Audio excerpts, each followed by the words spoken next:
Hello everyone, I'm Silvia, Amaro, correspondent at CNBC International, and I'm joined by Sonali and Philippe Wingender, senior economists in the IMF's research department, to talk about the permanent damage of COVID-19.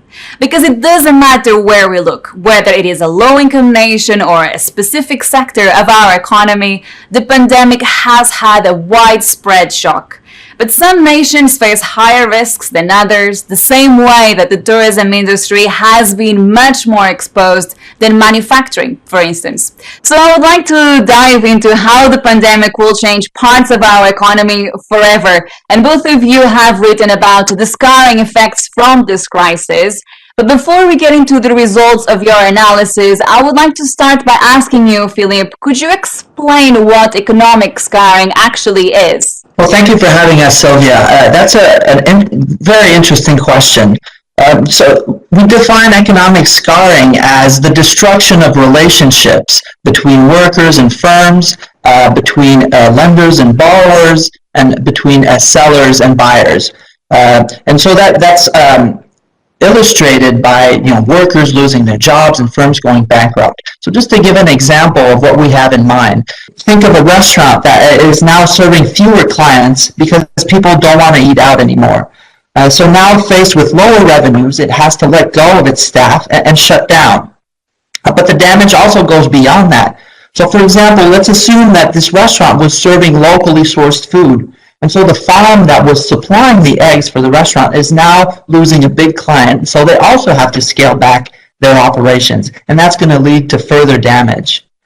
So scarring is what happens once the economy bounces back from the recession, but there are now fewer resources to support a recovery. But more generally, scarring occurs mainly through three channels. So the first one is that unemployment can stay elevated even after the recession ends. And people lose their skills while they're unemployed. They also lose motivation as the time goes by. So that's one important ways in which we observe scarring. A second way is through lower investment and research and development that happens during the recession. And so that means once again the recovery takes place, there's fewer resources to support production. And then finally, during a recession, bankruptcies lead to a loss of firm-specific know-how, and that could increase resource misallocation. And one way in which that can happen is that if you only have the large firms that manage to get through a recession, all these smaller firms are now gone. That means that large firms have now more market power. And there's less competition, and so that means there's more misallocation in the economy, and that could lead to long-term damage as well. Right. And with that in mind, that based on your analysis for the World Economic Outlook, where is scarring being felt the most, both from a country but also from a sector perspective? One of the things that's unusual about this recession is that it's affecting people differently. So it's really affecting the most vulnerable, low-skilled workers and smaller firms. And the reason is because it's hit different sectors the most compared to previous recessions. So it's hit these what we call high-contact sectors, where people have to work and transact in close proximity. And you can actually group all of the sectors in an economy into like 4 sectors to think about the impacts. So first you have these high-contact, most affected sectors, and this was, for example, restaurants and hotels and brick-and-mortar retail. And these were essentially shut down for a period of time when the pandemic really started going.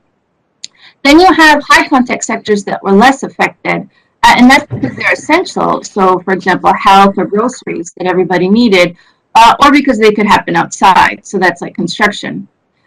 Then you had other services, but that don't have to take place in the same room. These are professional services, so like lawyers, for example, and these shifted quickly to online provision, so they weren't disrupted as much. And finally, you have all the other sectors in the economy, which are relatively low contact, like manufacturing. They had to adapt by distancing somewhat, for example, changing lunch schedule shifts and so on, but then they were more or less able to resume production.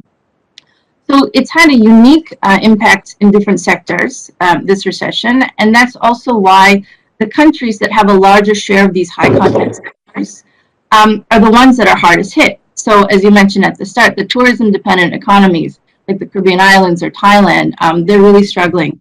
But one thing I would say is, in terms of its initial impact, the COVID pandemic has had a big hit on all countries, basically across the board. A little bit more for emerging market economies, but it's really been severe. It's really in the recoveries where we're more concerned about divergences growing up between countries. They'll struggle in different ways. And one place where one channel of this that you can think of is the schooling interruptions that have been really widespread. So this makes us concerned about growing inequality because although they've been widespread, they've hit emerging market and lower income countries the most. So I'll just give you an example.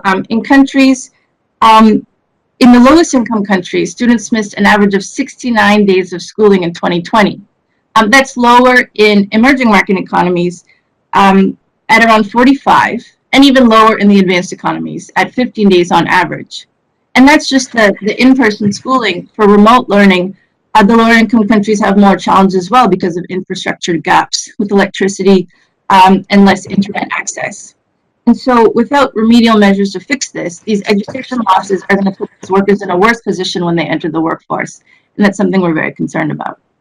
So how does that compare from a previous crisis? How bad is this COVID-19 crisis that we're facing? So this current recession is different in many ways from previous recession. So first of all, the crisis was sudden, synchronized, and very severe. Even compared to the global financial crisis, we saw global output decline by about 3 times as much in half the time.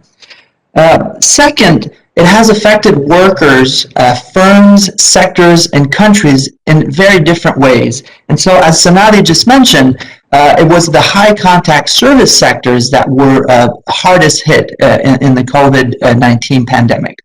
And so this is different from the global financial crisis, for example, where the crisis originated in the financial sector and then spread to the rest of the economy. So as a result of the lockdowns and the way that the crisis evolved, vulnerable workers and small firms have been affected the most.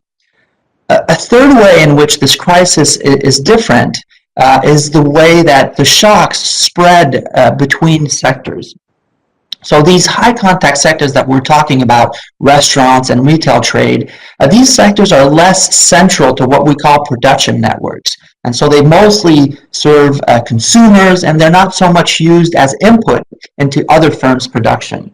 So even though these sectors are less central and more peripheral, our research finds that their spillovers to the rest of the economy has still been very large because of the sheer size of the disruption that we've all experienced. And then finally, there's been a huge amount of uncertainty, in large part driven by the virus itself and sort of understanding the containment measures that are needed to contain the spread of the virus. And so this has led to an unprecedented policy response, both in terms of size and in terms of its composition. And so a lot of resource went immediately to support healthcare services, but it also, a large part of this policy support went to help workers, households, and firms cope with the disruption that we all faced. And this had a very positive impact in terms of lessening the burden on households and firms, on reducing the amount of uncertainty, and also in limiting the propagation to a crisis that would hit eventually the financial sector, which could have led to even more disruption in the world economy. But despite the sheer amount of financial support that you've mentioned there, you say in your research as well that the medium-term losses from the pandemic are substantial. So what is the economic impact from this permanent damage in the economy? Basically, we do expect a substantial amount of scarring to result in medium-term output losses for the global economy of about 3%. So that's basically to say in 2024, we now expect global output, global GDP, to be 3% lower than what was expected before the pandemic hit. Now, I would just note there's a lot of uncertainty about this.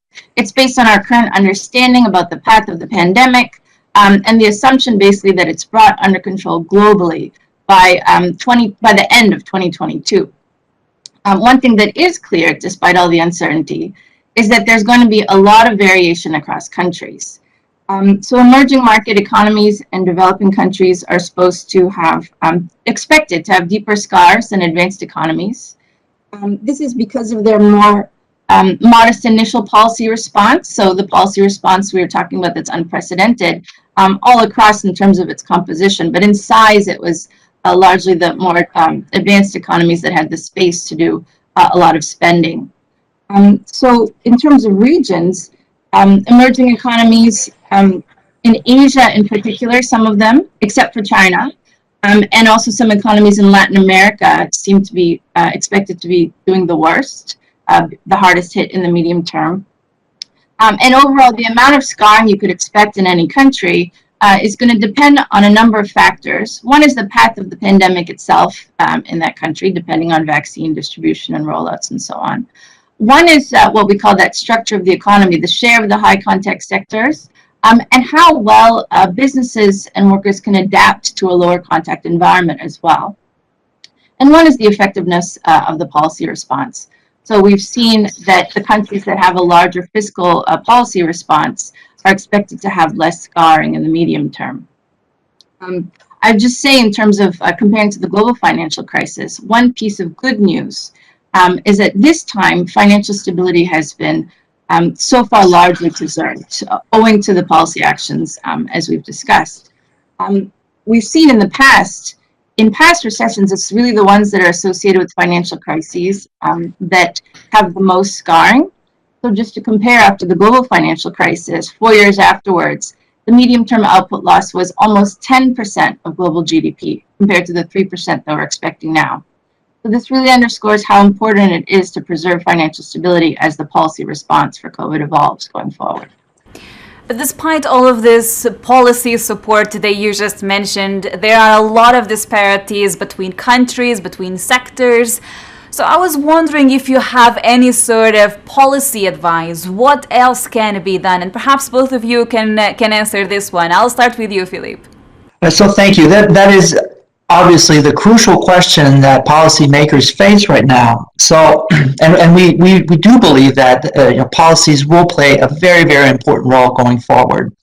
But many countries have limited fiscal space, and so they'll have to maximize the use of their limited fiscal resources. And so that will mean primarily that policies will have to be tailored to the different stages of the pandemic. So while the pandemic is still ongoing, that will mean better targeting to households and firms that are most affected. But as vaccines roll out and lockdown measures are being lifted, policies will have to pivot and start focusing on what we see as three main priorities. So the first priority will be to address the setback to human capital accumulation that we've seen in the crisis. And so that will mean ensuring adequate resources for the healthcare, early childhood development programs, and education. It'll also mean supporting displaced workers and investing in worker retraining and digital infrastructure and literacy. And then finally, it'll mean expanding social safety nets to support the workers that have lost a job and are sort of in transition as we are recovering and looking for new jobs. The second area of priority that we see is really supporting productivity and resource reallocation. And that can be done by promoting competition and innovation. So this can be achieved through a combination of new investments, for example, spending more on active labor market policies, which are programs to help displaced workers find new jobs, but also through reforms to labor and product market that will reduce rigidities and help resource reallocation. And third, we see a very big role for an infrastructure, public infrastructure investment push, and particularly in green infrastructure. And this will help crowd in private investment. And as we see the supply constraints being lifted, this will help both boost the supply and the demand side and really support the recovery going forward. And I would just add that strong multilateral cooperation is really critical too. First, ensuring that financially constrained countries, they have adequate access to liquidity so that they can support their recoveries. That's very important. And also, of course, on the health front, multilateral cooperation to get adequate production of vaccines and universal distribution, that's really key to helping emerging market and developing countries beat back the pandemic and prevent even greater scarring. Let's see what policymakers will actually do, whether they will listen to your advice. But thank you, both of you, for your time and for guiding us through the medium and long-term challenges of the COVID crisis. And thank you to you as well who've joined our conversation. Make sure to check the World Economic Outlook due on April 6th. Thank you so much and goodbye.